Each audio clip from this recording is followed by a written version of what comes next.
نستعينه ونستغفره ونعوذ بالله من شرور أنفسنا ومن سيئات أعمالنا من يهده الله فلا مضل له ومن يضلل فلا هادي له اللهم صل وسلم على سيدنا محمد وعلى آله وصحبه أجمعين رب اشرح لي صدري ويسر لي أمري واحلل عقدة من لساني يفقه قولي رب يسير ولا تؤسر رب تمم بالخير برحمتك يا أرحم الراحمين.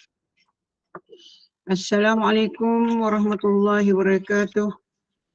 Salam sejahtera, salam ukhuwah, salam mahabbah kepada yang berbahagia Ustaz Muhammad Nazri bin Haji Mustaqim yang sudi bersama kita untuk kuliah tadabbur surah Al-Baqarah bersama kita pada kuliah maghrib pada malam ini, yang berusaha Puan Rosniati Mansur bersama dengan tim Kemenur Iman yang dirahmati dan lagi dikasihi seluruh sahabat pencinta ilmu, muslimin, muslimat yang telah pun sudi memilih untuk berada di Google Meet Kemenur Iman pada malam ini. Jadi Alhamdulillah, segala puji syukur pada Allah kerana dengan limpah kurnianya kita sekali lagi dapat bersama dengan Al-Fadil Ustaz untuk tadabbur ayat-ayat suci ini.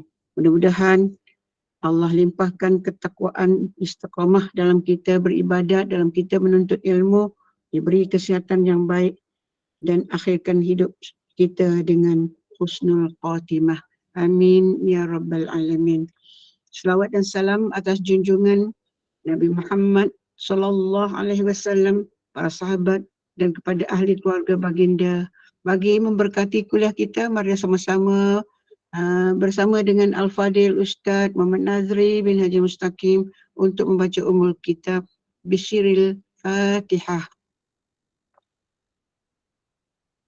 أعوذ بالله من الشيطان الرجيم بسم الله الرحمن الرحيم الحمد لله رب العالمين الرحمن الرحيم مالك يوم الدين إياك نعبد وإياك نستعين اهدنا الصراط المستقيم صراط الذين أنعمت عليهم غير المغضوب عليهم ولا الضالين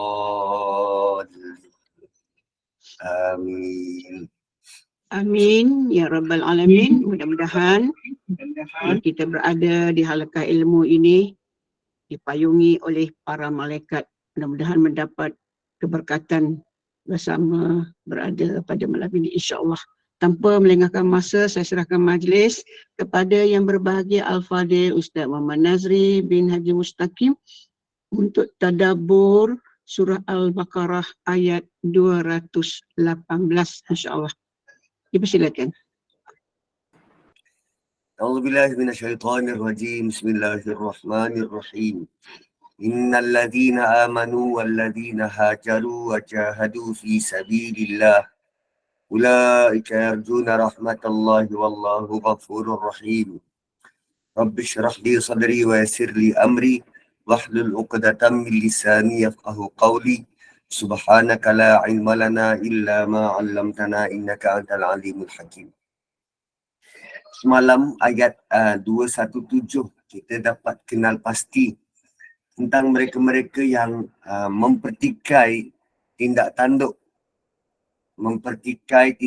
orang Islam yang menuduh orang Islam buat pelanggaran yang bukan-bukan, sedangkan pelanggaran itu dibuat dalam keadaan tanpa sengaja.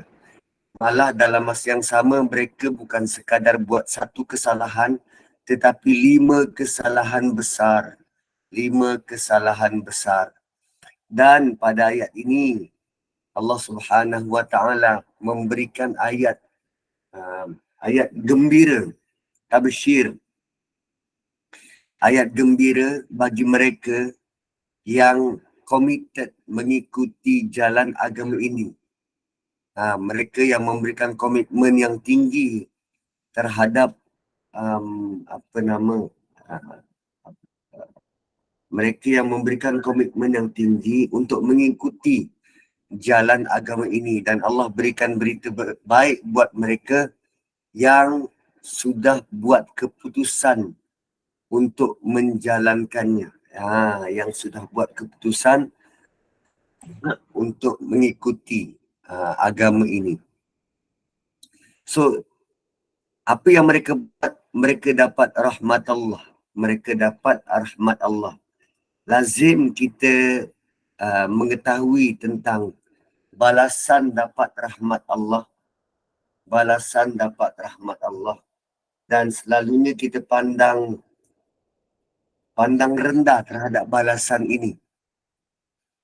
Kan kalau kita baca ayat 218 ni, sungguh orang beriman, orang yang berhijrah, serta mereka yang berjihad pada jalan Allah, mereka itu orang-orang yang mengharapkan rahmat Allah. Wallahu ghafurur rahim. Dan Allah Maha Pengampun lagi Maha Pengasih. Saya dapat satu pertanyaan. Apa beza rahim ibu dengan sifat rahim Allah? Apa beza rahim ibu dengan sifat rahim Allah? Bezanya yang ketara ialah keduanya tak sama. Ejaan tak sama dan sifatnya tak sama. Rahim ibu ialah gambaran bagaimana sifat Rahman Allah itu berfungsi. Rahim ibu, ejaan dia Ra-Hamim tanpa ya. Rahim Ra-Hamim tanpa ya. Maksudnya itu kata akar kepada Rahman, kasih sayang. Rahim dengan ya, dia bersifat mubalaghah, bersangatan, berpanjangan. Tapi tidak semestinya berlaku sekarang. Rahim ni tidak semestinya berlaku sekarang. Tapi kasih sayang tu berpanjangan dan tidak bertepi. Berpanjangan dan tidak bertepi, tidak berpenghujung. Itu bentuk rahim. Dan rahim ini terpakai nanti di akhirat. Nanti selepas hari kebangkitan. Di situ baru terpakai rahim. Kalau rahim ibu, kasih sayang itu terhad sewaktu kita berada dalam kondisi membesar daripada janin menjadi baby. Terhad dalam 9 bulan. Itu fungsi rahim ibu. Sebab selepas daripada itu, kita keluar ke dunia, kita dalam kepompong rahman dari Allah Subhanahu Wa Taala. So, bagi mereka-mereka yang berusaha untuk beriman dan berhijrah, maksud hijrah dekat sini, hijrah tubuh badan, juga hijrah amal. Sebab lazimnya bila kita baca hajaru, oh ini rujuk kepada hijrah zaman Nabi je. Oh kalau macam tu kita sekarang ni tak ada peluang lah untuk amalkan ayat ni. Hijrah yang dimaksudkan ialah hijrah dari tempat yang tidak baik ke tempat yang lebih baik. Hijrah daripada tempat yang kurang elok ke tempat yang lebih elok, supaya kita tidak lagi duduk bersama dengan sekel orang yang lalai, orang yang leka dengan agama. Itu maksud hijrah. Syekh Al-Albani, dia selalu memberi nasihat, siapa sahaja orang Islam yang duduk di negara orang kafir untuk berpindah ke negara orang Islam untuk menjaga agama mereka, itu juga hijrah.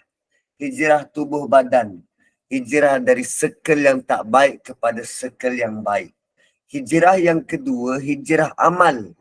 Ubah gaya hidup. Ubah cara hidup. Daripada yang buruk kepada yang lebih baik. Begitu. Kalau dahulu kita malas solat, sekarang kita syak pada menunaikan solat. Kalau dulu kita kurang bersemangat, kurang bersegera, maka kita ubah kepada segera melaksanakan solat, memperbaiki solat. Itu bentuk-bentuk hijrah amal. Kemudian wajahadu fi sabilillah. Berjuang pada jalan Allah. Berjuang pada jalan Allah. Semasa kita hidup, kita perlu berjuang untuk tegakkan agama Allah. Sampaikan wahyu kepada orang lain.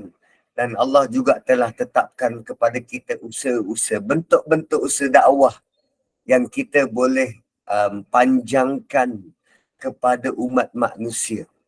Ada beza antara jihad fillah dan jihad fi sabilillah. Kalau jihad fillah, bersungguh-sungguh berusaha untuk buat perkara yang Allah suka. Itu jihad fillah.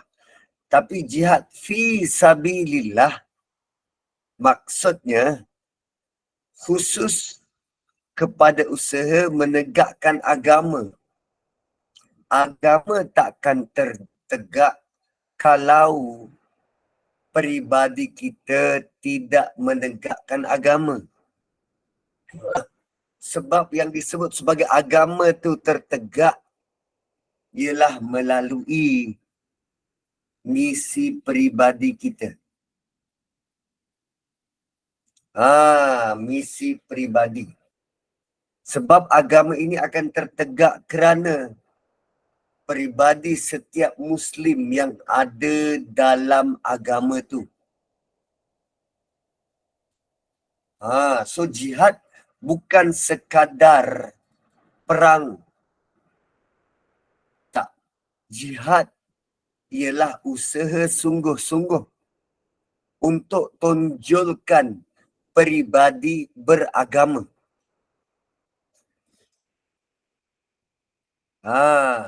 Usaha sungguh-sungguh untuk sampaikan kepada manusia. Dan kalau usaha dakwah itu perlu kepada perang, barulah perang digunakan. Gitu. Mereka itu ulaika arjuna rahmatallah. Mereka yang beriman, wa innal ladzina amanu wal ladzina hajaru wa jahadu fillah. Mereka yang beriman, kemudian berhijrah, kemudian berjihad fi sabilillah, ulaika arjuna rahmatullah. Mereka adalah orang-orang yang harapkan rahmat Allah. Bila harap rahmat Allah, apa fungsi dan kebaikan rahmat Allah? Kita boleh masuk syurga hanya dengan rahmat Allah. Nabi SAW bersabda, tiada seorang pun yang dimasukkan syurga oleh amalannya. Maka sahabat tanya, engkau juga begitu wahai Rasulullah? Baginda jawab, aku juga begitu. Kecuali bila Tuhanmu melimpahkan rahmat padaku. Kita tak akan masuk syurga tanpa rahmat Allah. So kita buat itu semua kerana nak rahmat Allah. Kemudian Allah kata, wallahu ghafurur rahim. Allah maha pengampun lagi maha pengasih. Sengaja disebut rahim di sini, bukan rahman. Kerana Allah nak janjikan syurga di akhirat nanti. Syurga di akhirat. Kemudian ayat seterusnya, yas'alunaka 'anil khamri wal maisir. Mereka bertanya kepadamu wahai Muhammad tentang hukum berkaitan hidup berkeluarga dan bermasyarakat. So kalau tadi adalah tentang apa yang kita perlu buat. Beriman, berhijrah keluar daripada zon selesa, kemudian berjihad, bersungguh-sungguh. So selain daripada itu, apa lagi kita perlu buat? Kita perlu belajar hak-hak orang, hak anak yatim, larangan minum minuman keras dan berjudi, hukum sumpah, hukum talak, rujuk dan iddah, haid, larangan ketika haid, larangan nikah dan beberapa siri hukum-hukum yang orang Islam perlu belajar, perlu kuasai. So kita dah bersungguh nak pada agama ini, kan? Orang dah mula melihat orang Islam, terutama bila orang Islam buat salah, mereka akan kata, tengok, ajaran agama dia pun dilanggar. Kan ayat 217. So bila orang sudah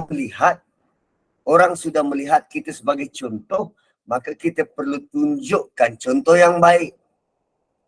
Contoh yang baik. So ada 5 perkara agama yang memberi kesan kepada kita sama ada baik atau buruk.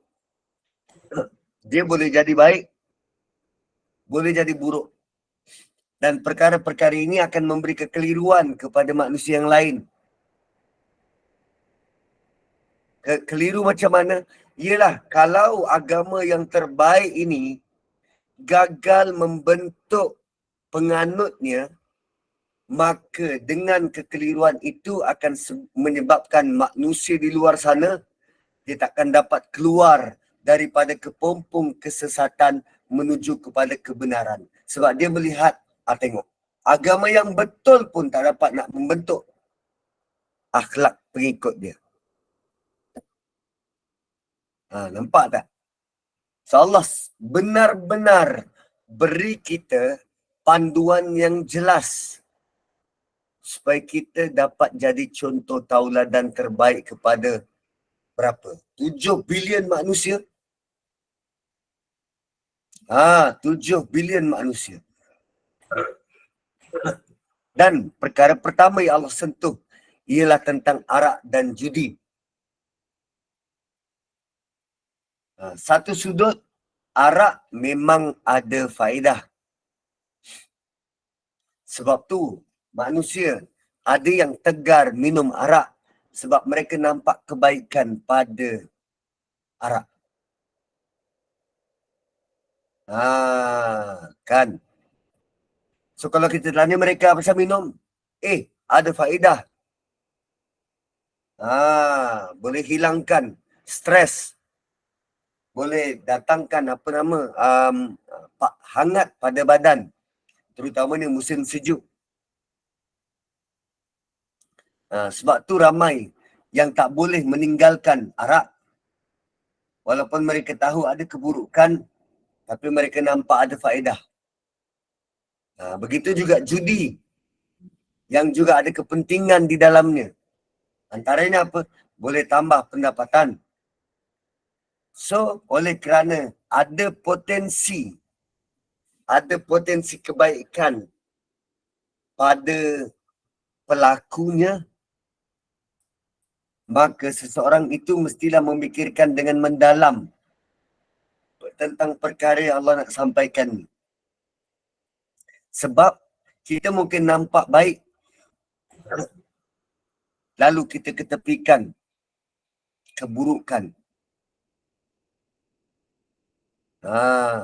So Allah ajar bagaimana cara bercakap dengan mereka yang nampak kebaikan pada arak dan judi. Gitu. So Allah kata yas'alunaka 'anil khamri wal maisir. Perlu diingat tuan-puan, ayat ini adalah ayat Madaniyah. Surah Baqarah, surah Madaniyah. Dan peminum arak yang tegar bermula daripada generasi Makkiyah. Generasi Makkiyah. Walaupun Nabi sudah 13 tahun berada di Mekah, itu jam belum lagi turun ayat tentang pengharaman arak terutamanya. Ini adalah ayat yang tegur tentang arak kali pertama. Itu pun Nabi berada di Madinah.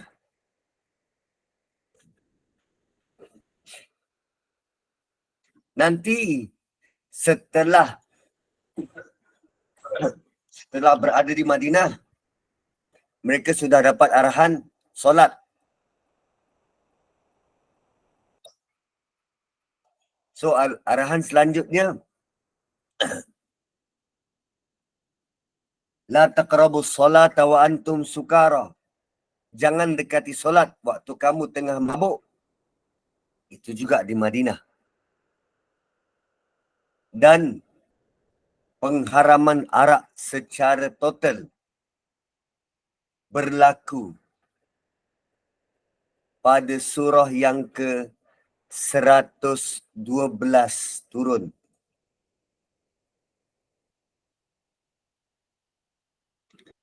Pengharaman arak secara total ialah pada surah yang ke-112. Semua sekali berapa surah? Semua sekali 114. Bayangkan surah yang ke-112 turun, barulah Allah haramkan arak secara total. Untuk pengharaman arak yang sudah menjadi budaya dan berakar umbi dalam masyarakat Arab, Allah memang turunkan arahan tu memang sangat beransur-ansur. Hampir Nabi wafat baru turun surah pengharaman arak. Sedangkan mereka berhadapan dengan penyakit minum arak ni sejak daripada hari pertama Nabi dilantik jadi Rasul. Nabi bertahanus di Gua Hira 6 bulan. Fikir kenapa masyarakat aku suka mabuk. Dan sepanjang span 23 tahun Allah haramkan arak beransur-ansur. Bukan hari pertama Nabi dapat wahyu terus haram arak. So begitu tuan-puan, agama ini mengajar kita tentang dakwah. Jangan paksa orang ikut peraturan. Tapi kenalkan dia dengan Tuhan. Biar iman dia menebal. Barulah bila datang peraturan, mereka willing untuk ikut. Begitu sepatutnya kita lihat ayat Quran. Allah tak pernah paksa. Tak. Tapi mereka yang sudah kenal Tuhan, dia akan sanggup buat patuh peraturan tanpa dakwa-dakwi.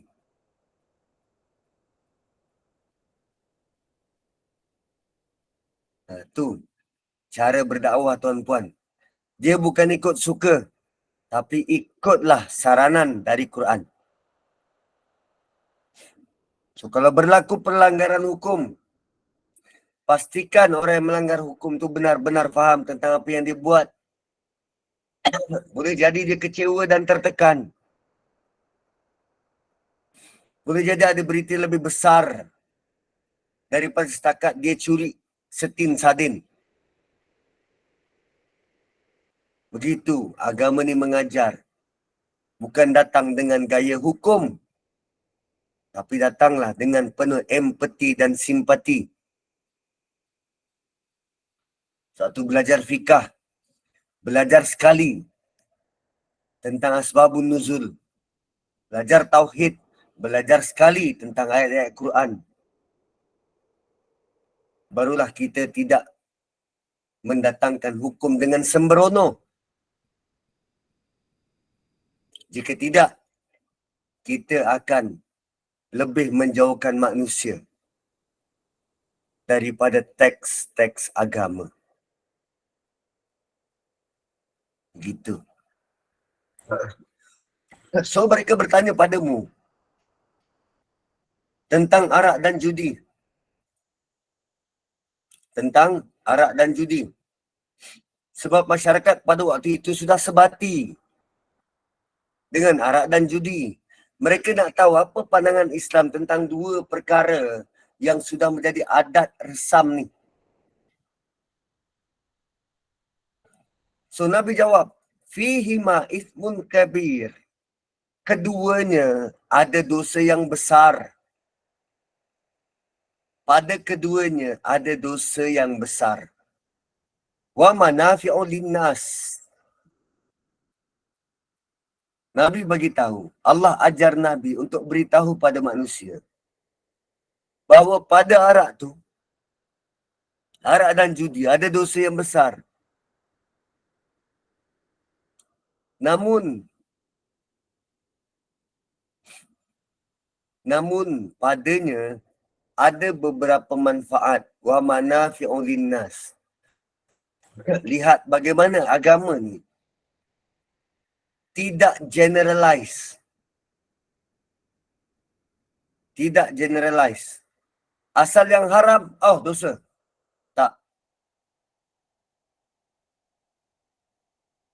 Di awal-awal pengharaman arak dan judi, teks Quran masih lagi mengiktiraf pada arak dan judi itu ada manfaat. Ada manfaat. Namun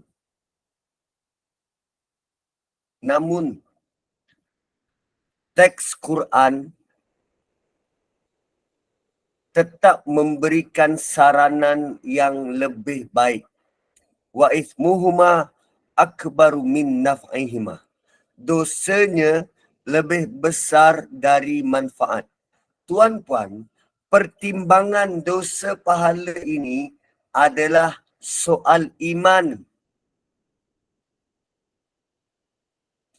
Pertimbangan ada manfaat ke, tak ada manfaat ke, itu soal akal.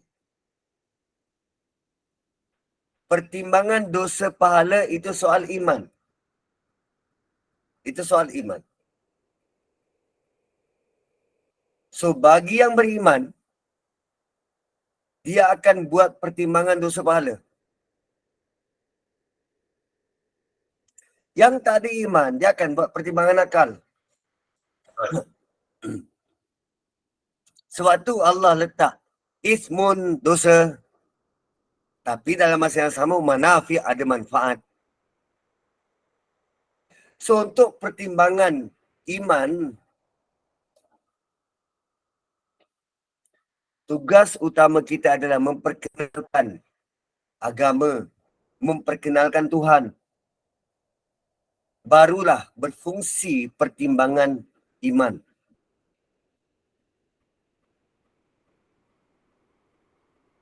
Ramai manusia, terutamanya anak Melayu, yang terjebak kepada minum minuman keras, arak dan judi kerana mereka tak buat pertimbangan iman. Mereka buat pertimbangan ini. Malah lebih menyedihkan bila dia minum arak, ini tak boleh nak timbang.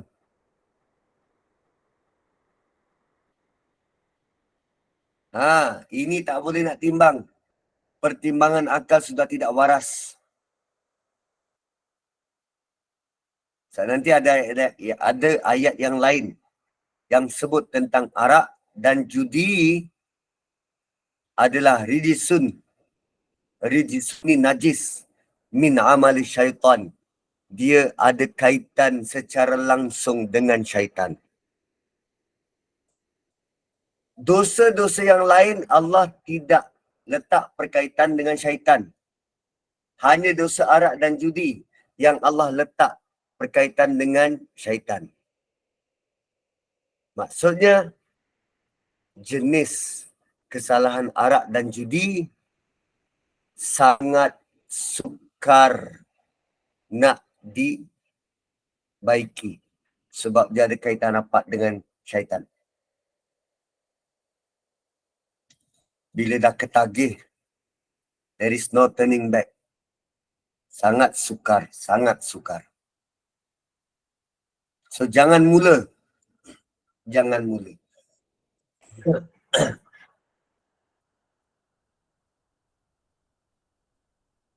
So, boleh beza antara pertimbangan iman dan pertimbangan akal.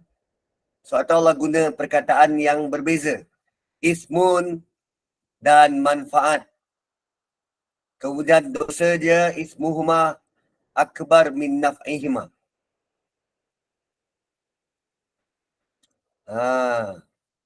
So, ada orang beralasan, saya berubat Ustaz. Saya terpaksa minum ni, stout ni, jenis stout. Saya berubat bah. Ada yang menggunakan alasan berubat. Sebab manfaat tu.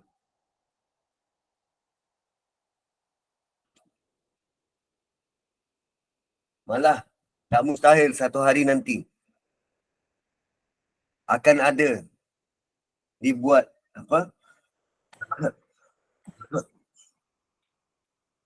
dibuat jalan untuk menghalalkan bahan-bahan terlarang yang boleh buat hayal dan ketagih. Antaranya weed,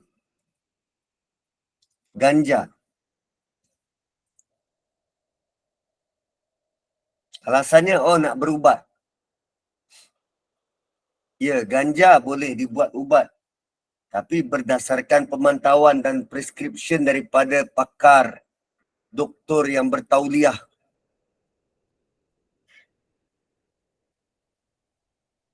Kalau dulu ada Guinness Malta, dibuat daripada syarikat yang sama. Hasilnya juga sama. Walaupun dia kata, tak ada alkohol bau Ustaz. Ya, kilangnya sama. Janganlah campak diri di tempat yang subhah.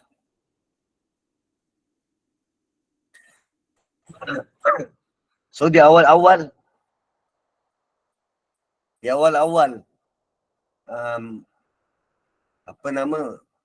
nak mengharamkan arak dan judi, Allah masih lagi sebut tentang ada manfaat pada manusia.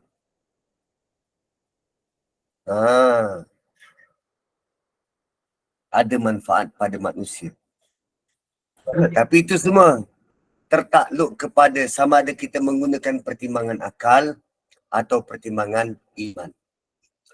Dan kemudian soalan kedua yang mereka tanyakan pada Nabi SAW, wa yas'alunaka madza yunfiqun. Mereka bertanya, apa yang mereka akan belanjakan? Apakah yang mereka akan belanjakan? Sebelum ni pun ada kan soalan macam tu. Wa yas'alunaka madza yunfiqun. Qul ma anfaqtum min khairin falil walidaini wal aqrabin. Jawapan yang di sana, kamu belanjakan apa yang baik kepada mak bapak, kepada kaum kerabat. So rupanya soalan itu, jawapan itu tidak memuaskan hati. Maka mereka bertanya lagi, kadar yang mereka perlu infakkan. Berapa banyak yang perlu infak ni? Madza yunfiqun. Berapa banyak yang mereka perlu infakkan? Yelah, kalau infak sampai habis, kita pula kena meminta-minta lepas tu. Kan dah semua duit habis. Dan perlu diingat, tuan-puan, perkataan ni. Perkataan yunfiqun, kata akar dia nafaqah. Nun, fa, dan qaf. Nun, fa, dan qaf. Nafaqah. Nafaqah ni lubang biawak Nafaqah ni merujuk kepada lubang biawak. Lubang biawak berbeza dengan lubang ular. Lubang ular satu lubang. Lubang biawak dia ada dua. Dia masuk sebelah kanan, dia keluar sebelah kiri. Atau masuk sebelah kiri, luar sebelah kanan. Keluar sebelah kanan. Lubang biawak ada dua. Kalau lubang ular, satu je. Satu je. Oh, macam mana tahu tu? Sewaktu tuan-puan kena baca kisah pengembaraan Qin Daichi. Ataupun kalau dulu ada kisah detektif. Saya tak tahu sekarang dah tak ada dah. Kisah pengembaraan budak-budak detektif. Dalam tu ada ditulis tentang lubang. Sama juga kalau tuan-puan rajin baca Sherlock Holmes. Yang tu pun ada pengetahuan tentang benda macam ni. So, daripada nafaqah bermaksud lubang biawak, perkataan yang sama dicairkan menjadi munafik. Orang munafik tu, orang munafik ialah mereka yang opportunis. Mereka berada di tengah-tengah antara dua lubang. Kalau pihak sebelah kanan menguntungkan, dia akan pergi sebelah kanan. Kalau pihak sebelah kiri menguntungkan dia akan pergi sebelah kiri. Tu idea munafik tu. Ada dua, dia serampang dua mata. Dengan orang sini pun dia berbaik, dengan orang sana pun dia berbaik. Dia bermuka-muka. Dengan orang Islam pun dia baik, dengan orang kafir pun dia baik. Itu munafik. So, rentetan daripada dua lubang. Idea infak ialah kita keluarkan duit seolah-olah poket kita ni dua-dua bocor. Tu idea yunfiqun ialah kita keluarkan duit seolah-olah poket kita bocor. So bila poket bocor kita keluar sampai hampir habis. Itu maksud yunfiqun. Tu maksud asal yunfiqun. Dan sekarang kalau kita lihat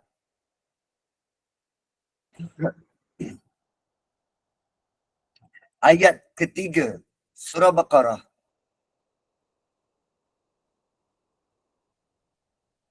Wa mimma razaqnahum yunfiqun. Apa saja yang kami beri rezeki pada kamu, kamu belanjakan sampai habis. Sama macam ayat yang ni. Wa yas'alunaka madza yunfiqun. So idea nafkah ialah kita belanja sampai habis. Suatu dengan menggunakan perkataan ni, masyarakat Arab, orang Islam yang baru peluk Islam waktu tu, dia punya idea, aku nak kena belanja sampai habis ke duit aku ni, macam mana? Gitu. Suatu tu orang tanya kadar yang mereka perlu infakkan. Sampai habis atau berpada-pada atau macam mana? Sebab ayatnya tu yunfiqun sampai habis.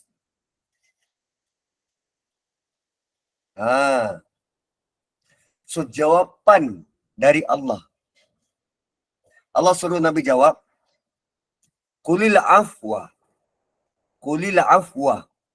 Katakanlah yang berlebih daripada keperluan. Al-afwa. Ni al-afwa. Afwa maksudnya yang lebih. Yang lebih. Allah kata mudah saja. Kalau kau dah habiskan hajat engkau, yang lebih tu belanja. Yang lebih tu bagi.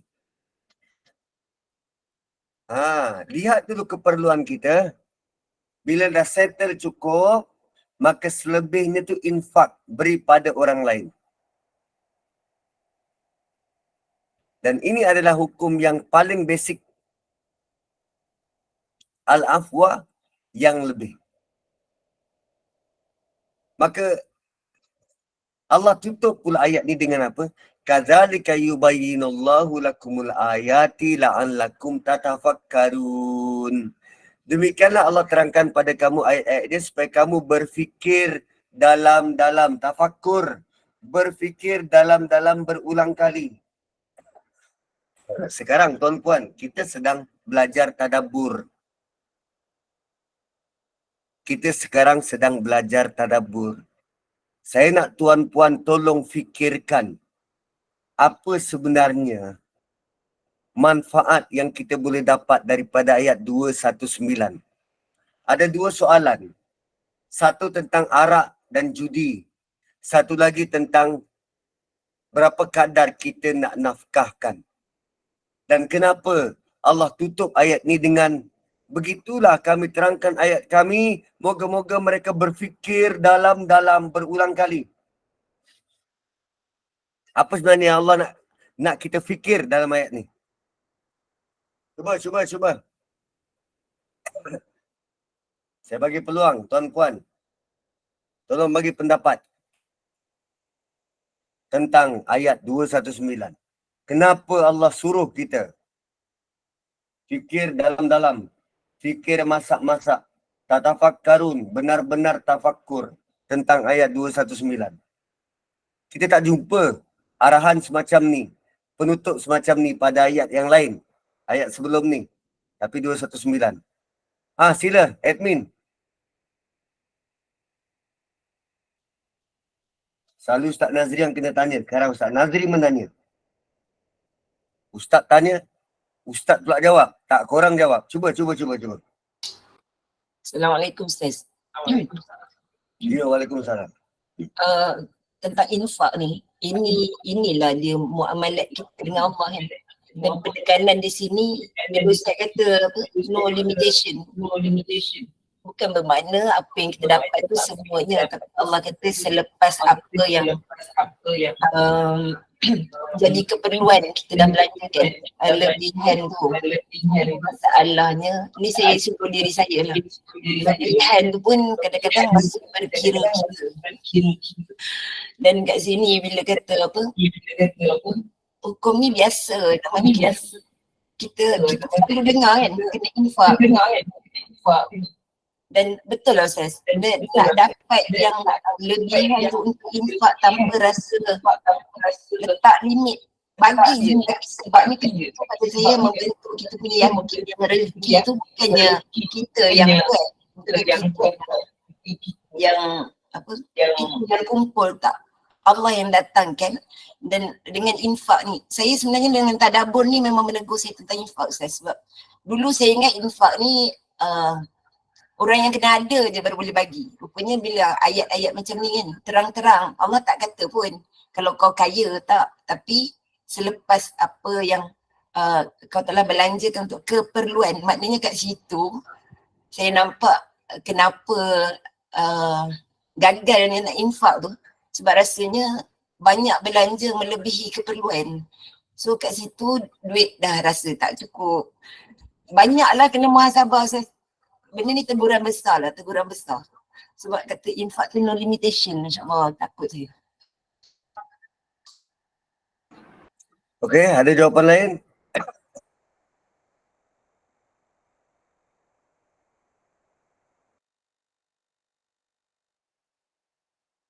Ya, boleh jadi kalau keperluan sikit kena infak lebih. Sebenarnya infak tu pun satu keperluan yang betul-betul kena bagi. Macam mana saya nak cakap? Dia bukannya macam perkara kedua. Tapi itu sebenarnya yang mendatangkan balik perbelanjaan kita berkat tu. Macam mana saya nak cakap? Tak tahu, Allahuakbar. Okey, kenapa orang minum arak dan kenapa orang berjudi?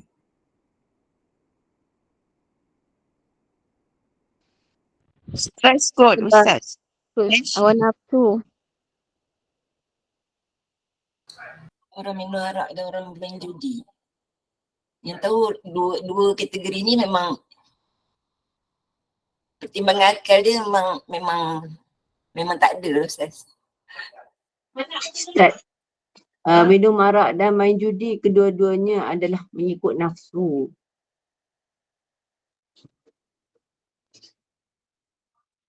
Itu saja. Dia mengikut nafsu. Kalau dia tak mengikut nafsu, dia tak akan minum arak, dia tak akan berjudi. Sebab kedua-dua tu adalah dosa besar. Kalau dia dah minum arak, dia akan hilang waras. Bila dia hilang waras, dia akan melakukan dosa-dosa besar yang kemungkinan balik kalau tak kenal anak isteri, tak kenal apa. Itu yang menjadikan kadang-kadang sumbang mahram. Bila dia berjudi, dah tak ada duit, habis kan dia jadi ni pula ganas, pukul isteri, pukul anak, mencuri, merompak dah. Dia melibatkan benda-benda lain yang lebih besar. Betul tak, Ustaz? Okey. Tuan-puan, ayat 219. 219, dia punya kesimpulan ialah tentang cara berfikir. Cara berfikir. Tadi disebut dah tentang arak akan hilangkan kewarasan. Sama juga dengan berjudi, juga akan menghilangkan kewarasan. Bila dah ketagih, dia akan cuba untuk dapatkan apa juga sumber. Yang penting dia ada modal, dia dapat modal. Pentingnya cara berfikir, kerana kalau kita ada pendapatan, kita akan pastikan pendapatan kita itu diagih dengan baik supaya ada lebihan untuk kita infak. Sebab tu Allah gabungkan arak, judi dan infak dalam satu ayat, dan Allah letak di hujung la'allakum tatafakkarun, supaya kamu benar-benar berfikir. Kerana sangat ramai orang yang gagal berfikir walaupun dia ada pendapatan, dihabiskan pendapatan tu ke tempat yang sia-sia sehingga akhirnya dia gagal untuk keluarkan infak walau sedikit. Kegagalan kita mengeluarkan infak walau sedikit adalah bukti kita gagal berfikir dalam-dalam. Maknanya sama level dengan orang minum arak dan berjudi lah. Walaupun dia bukan peminum. Paling teruk minum arak dan berjudi. Itu the worst case scenario. Worst case scenario. So kalau kita tak fikir dalam-dalam, kita tidak fikir dalam-dalam, kita akan menganggap bahawa ini perkara ni Allah letak sebagai secondary.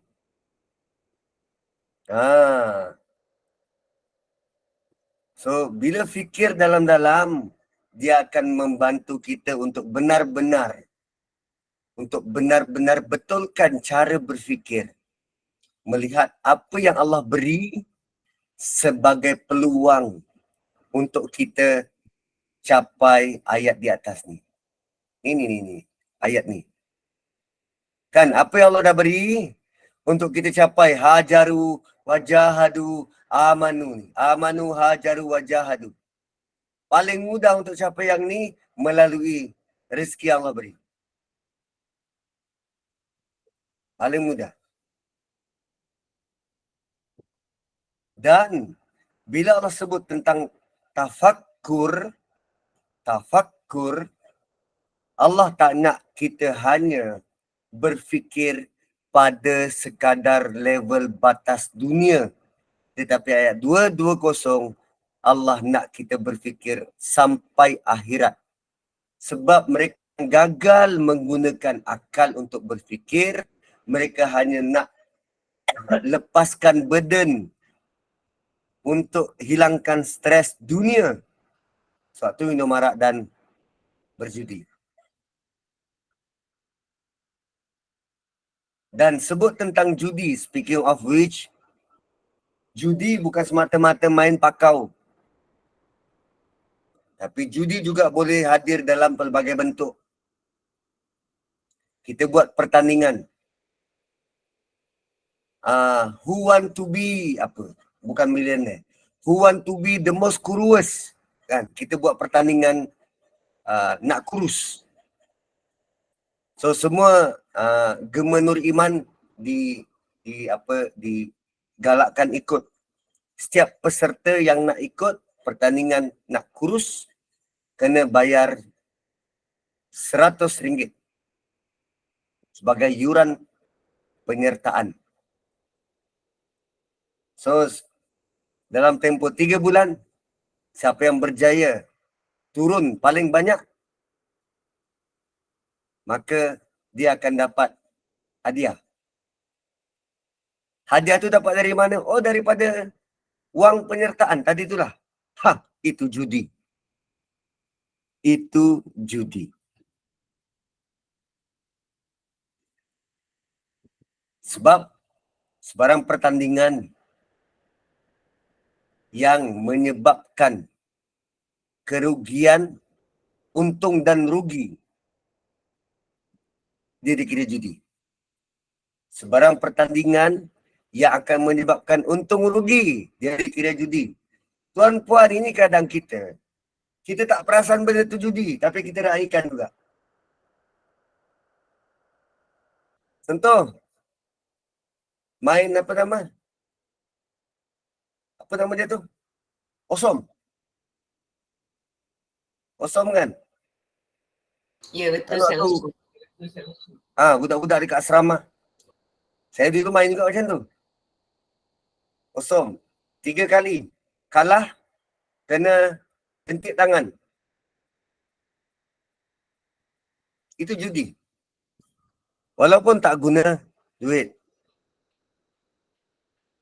Sebab mana-mana pertandingan yang ikut nasib, boleh ada kalah menang, dan ada pihak yang akan rugi, itu judi. Serius lah, betul lah, serius lah. Main-main apa yang flip bottle kan, flip bottle, siapa kalah kena basuh tandas, judi. Walaupun tak guna duit.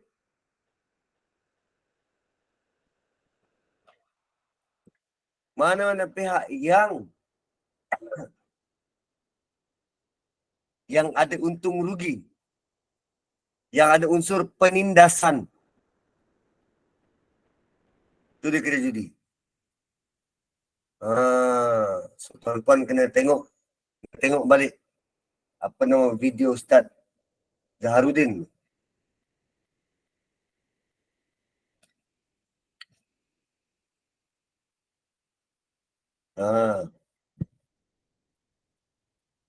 Main teka-teka, yang kalah bayar, tu judi. Tu judi. Ustaz, maknanya kalau Macam mana?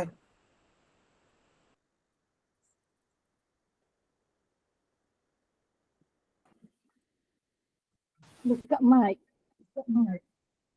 Macam mana tadi soalannya? Penerima tak pernah bertanya nanti. Mesin kalau ataupun judi. Ustaz, maknanya kalau sebarang bentuk penyelenggaraan tu tak boleh. Main tu boleh, tapi janganlah dibuat hukuman. Ini siapa kalah, dihukum. Hukum tu yang menindas. Ustaz, kalau tak diberi hukuman tapi diberi hadiah, Hadiah okey je, tapi jangan ada yang dihukum. menang. Oh, okey. Maknanya kalau ada hukuman tu yang tak boleh. Yes.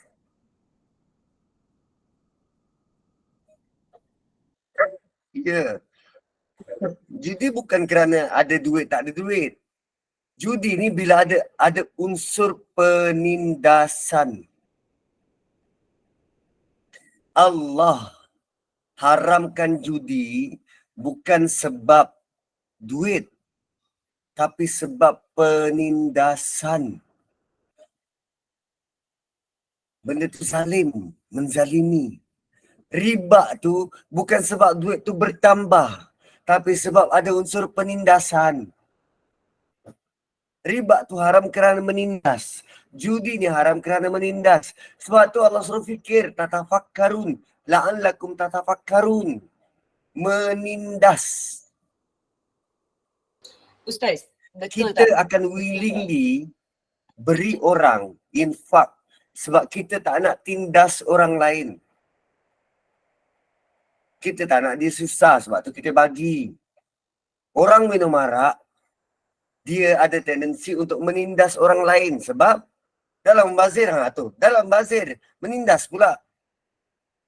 Dia minum arak, hilang kewarasan. Bila dia hilang kewarasan, dia pandu kereta pergi langgar orang lain.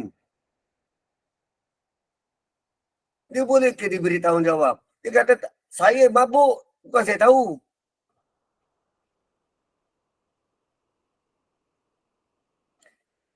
Tu kalau betul cara berfikir, kita akan elakkan diri kita daripada buat penindasan pada orang lain. Satu perkataan tatafakarun itu super penting. Kita kena benar-benar fikirkan kenapa sebenarnya Allah beri pengharaman macam ni. Why? Sebab Ustaz. Allah nak kita fikir sampai ke hujung. Yes, silakan. Minta maaf Ustaz. Tak tahulah, saya nampak malam ni tatafakarun dah banyak kali jumpa kan. Tapi malam ni bila penerangan Ustaz, berfikir ni bukan setakat berfikir, tapi yang kena letak matlamat akhirat. Maknanya kena fikir sampai end yang kekal tu, baru dapat akal yang sihat. Betul Ustaz?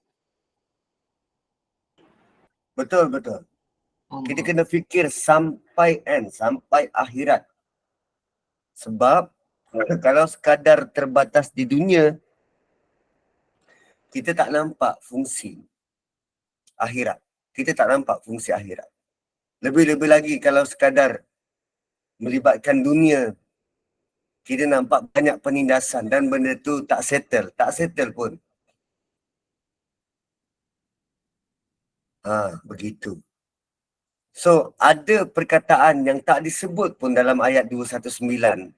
Tetapi kalau kita fikir dalam-dalam, kita boleh jumpa membetulkan cara berfikir, kita akan jumpa tentang penindasan, kita akan jumpa tentang mana jalan yang patut, apa kaitan antara arak dan judi, tentang nafkah. Sebab ada orang yang gila, yang taik arak dan judi, mengabaikan nafkah. Keharmonian rumah tangga boleh runtuh. So, benda ni kita boleh ambil petikan ayat ni. Okey, table dekat keluarga. Okey, minta anak-anak baca berulang kali. Okey, sekarang kat hujung ayat, kita sendiri minta diorang come out dengan idea. Okey, apa pandangan korang terhadap ayat ni? Dia beri jis tu tatafakarun supaya sama-sama kita boleh gembleng tenaga fikirkan apa lagi Allah nak keluarkan daripada ayat ni. Itulah bentuk tadabbur. Dia bukan sekadar, ayat ni tak boleh minum arak dan main judi. Tanya pasal nafkah. No, bukan hanya itu. Tapi belajarlah untuk melihat ayat Quran sampai ke hujung. Barulah berfungsi. So, 9 suku. Kita jumpa lagi lain kali. 220 ayat sambungan kepada 213. Soalan ke Ustaz? Ada yang nak tanya? Kita buka soalan untuk para jemaah. Ada yang nak Boleh, silakan. tanya? Silakan.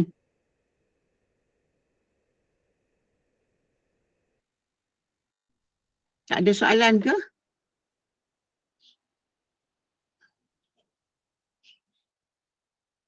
Sunyi sepi.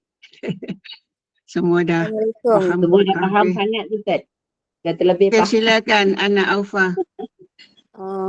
Ustaz, nak tanya macam mana pula kalau macam doa kan, kita doa untuk dunia saja, kita tak doa untuk akhirat sama. Adakah dia macam tak berkat? Satu-satu doa tu. Okey. Kalau bab doa dan kita doa nak dunia sahaja. Maka berita gembiranya ialah Allah akan beri dunia. Berita gembiranya Allah akan beri dunia. Tapi malangnya dia tak dapat apa-apa untuk akhirat. Boleh nak doa dunia saja boleh. Allah akan beri dunia tu. Dan kita akan diharamkan untuk tidak mendapat apa-apa di akhirat. Akhirnya kita yang rugi sebab kita minta benda yang sementara dan Allah beri kita yang sementara. Dan untuk yang kekal abadi Allah haramkan untuk beri. Wallahu alam. Nak tanya, cryptocurrency ada unsur riba tak? Pertamanya kena tahu cryptocurrency itu apa. Dia boleh jadi riba kalau dia diuruskan seperti mana wang fiat diuruskan. Dia berkaitan dengan apa? Kalau forex kan kita jual beli duit. Ikut spekulasi. Kalau kita beli dan kita jual currency yang lain, itu riba. Kita perdagangkan mata wang tu. Kalau cryptocurrency, kalau tak nak keluar, kalau tak nak terlibat dengan riba, maka dagangkanlah melalui exchange berbeza currency yang sama. Mana-mana urus niaga, dia memang ada unsur riba. Tinggal lagi bagaimana kita menguruskan urus niaga tu. Contohnya jual beli emas. Jual beli emas. Puan Aini jual emas pada saya. Saya nak beli pulut dakap. Puan Aini kata, okey, boleh. Harganya segenggam 3,000. So, saya pun okeylah. Saya bayar 3,000. So, waktu saya bayar 3,000 itu, adakah saya terus dapat emas tersebut atau kita guna online? Puan Aini kata, okey, saya Ustaz bayar dulu, nanti saya post. Maksudnya antara duit dengan emas tidak bertukar serentak. Duit dan emas tidak bertukar serentak. Itu riba. So, harta-harta ribawi ni, kalau nak jual beli, kena tukar serentak. Dapat emas, bagi duit. Dia tak boleh online. Tak boleh hold dulu. Tak ada. Kecuali adalah beberapa syarat macam public goal buat tu.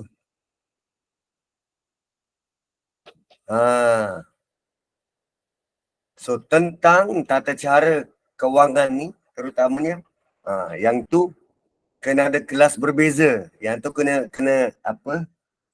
Kena cari guru muamalat. Cumanya bila bab kewangan, saya sarankan tuan-puan dapatkan penceramah dari AKPK. AKPK.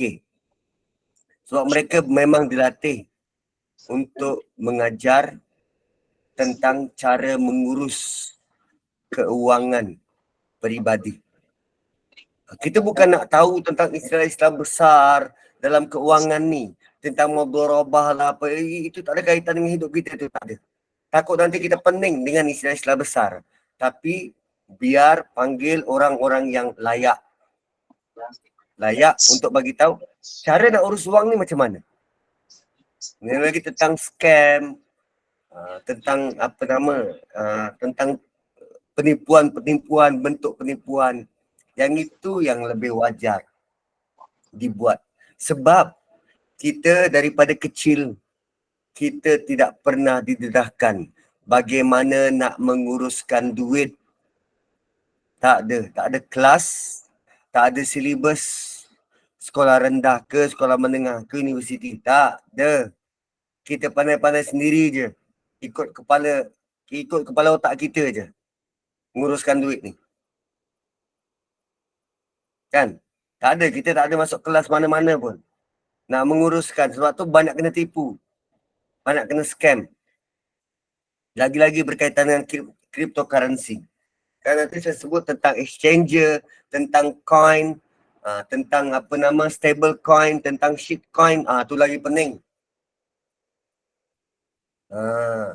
Tentang proses halving, tentang dia mining, itu lagi teruk.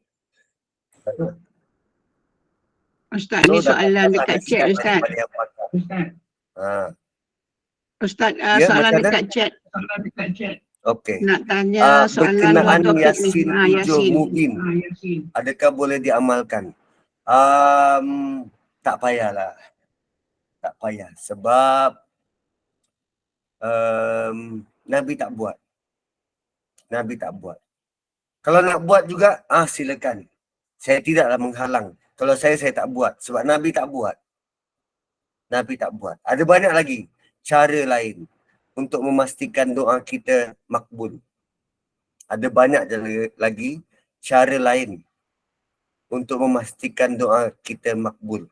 Kenapa kita cari 7 mubin ni? Kita menyangkakan kalau kita berdoa pada 7 mubin ni, maka doa kita makbul. Sedangkan Nabi tak pernah sarankan begitu.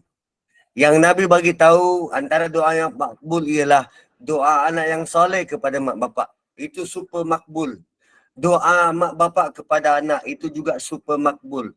Doa waktu hujan itu super makbul. Doa selepas hujan itu super makbul. Doa selepas daripada azan itu super makbul. Doa antara 2 khutbah waktu Jumaat itu super makbul. Doa selepas solat itu super makbul. Tapi kita pandang rendah pada waktu-waktu yang macam itu. Kita duk bayangkan, kalau baca 7 mubin, makbul. Seakan banyak lagi waktu-waktu lain yang Allah beri kemakbulan. Tapi kita tak kejar yang Nabi suruh. Kita ikut kepala otak kita je. Doa orang yang dizalimi, super makbul. Kan? Banyak lagi tempat-tempat lain. Doa seorang rakan kepada kawannya dan dia tak tahu yang kita doakan dia, itu juga super makbul. Doa tak kala kita beristighfar, itu juga super makbul. Apa lagi nak? Banyak. Tinggal lagi. Kita tak buat. So, janganlah terpedaya dengan bisikan-bisikan syaitan yang cuba bisik. Ni bagus ni. Ni bagus ni. Tak. Jangan. Lupakan syaitan. Begitu. Ada lagi ke nak tanya soalan? Kalau tak ada, kita tutup kuliah.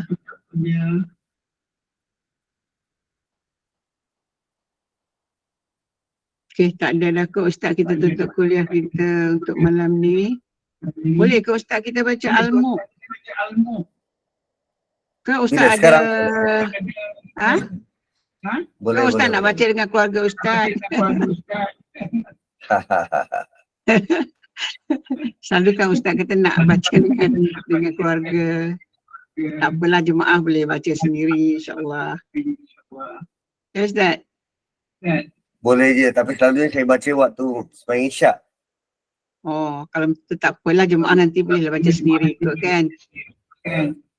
So nanti tuan-puan, kalau dah mula hafal surah Mulk, apa salahnya untuk kita baca waktu Isyak? So kita pertama, kita bukan sekadar dapat pahala berganda, dapat pahala bacaan Quran pada waktu yang paling tinggi nilainya. Yang kedua ialah kita kita korbankan masa buat Allah Subhanahu Wa Taala. kita korbankan masa buat Allah Subhanahu Wa Taala. Moga dengan kita buat begitu, Allah limpahkan keberkatan masa buat kehidupan kita pula. Itu yang kita impikan. Sebab kata apa kan Al-Mulk tu dibaca sebelum kita tidur kan Ustaz kan? Ni Tak sekarang ni belum semestinya. tidur lagi. Dia bukan sebelum tidur. Bukan sebelum tidur. Oh selepas Nabi, Isyak. Okey, Nabi takkan tidur selagi tak baca surah Mulk. Itu bukan bermaksud sebelum tidur. Boleh jadi sepanjang malam tu Nabi akan baca juga. Mungkin lepas maghrib, mungkin selepas isyak. Tapi Nabi takkan tidur selagi mana Nabi tak baca. Ada tulis kat chat Ustaz. Dekat chat kata tanya orang baca Al-Mulk waktu asar. Boleh je, yang penting baca. Yang penting baca. Saya lepas subuh saya baca. Sebab lazimnya lepas subuh saya driving. So waktu driving tu, daripada dengar radio ke apa ke, baik baca Quran. Kan? Kita buat dia. So bila-bila masa, bila-bila lagi bila tak hafal lah. Bila-bila masa yang kita rasa nak baca, baca je. Baca je. Okey, Kalau ikut hadis Nabi tak akan tidur selagi tak baca. Okey, kita tutuplah kuliah kita untuk malam ini. Ustaz pun nak rehat insya-Allah. Boleh. Jadi alhamdulillah. Amin. Allahumma ya amin. Jazakallahu khairan kasiran. Al-Fadil Ustaz Muhammad Nazri Haji Mustaqim yang telah pun mentadabbur surah Al-Baqarah ayat 218 dan 219. Mudah-mudahan apa yang disampaikan bermanfaat, barakah pada kita di mana kita perlu rahmat Allah untuk masuk syurga dan bukan hanya dengan amalan kita, dan menggunakan akal kita yang dipandu wahyu dan dalam Allah mengajar hukum-hukum dalam Al-Quran supaya kita boleh menjalani hidup kita dengan sempurna panduan hidup kita insya-Allah. Jadi mudah-mudahan bermanfaat, barakah apa yang disampaikan dan ambil ibrah segala ilmu disampaikan pada malam ini. Terima kasih kepada tim Gubernur Iman dan juga kepada para jemaah yang sudi bersama pada malam ini. Dan untuk makluman, besok kuliah bersama dengan Ustaz Mahmud Mastam untuk kuliah subuh 6.45 pagi. Jadi mohon Ustaz sekali lagi baca tasbih kafarah dan surah Al-As sebagai penutup kuliah. Sekian, wabillahi taufik. Wassalamualaikum warahmatullahi wabarakatuh. Subhanakallahumma bihamdik. Asyhadu an la ilaha illa anta wa nastaghfiruka wa natubu ilaik. Wal 'asri innal insana lafi khusr illa alladhina amanu wa 'amilus shalihat. Tawassaw bil haqqi wa tawassaw bis sabr. Assalamualaikum warahmatullahi wabarakatuh. Terima kasih semua, terima kasih.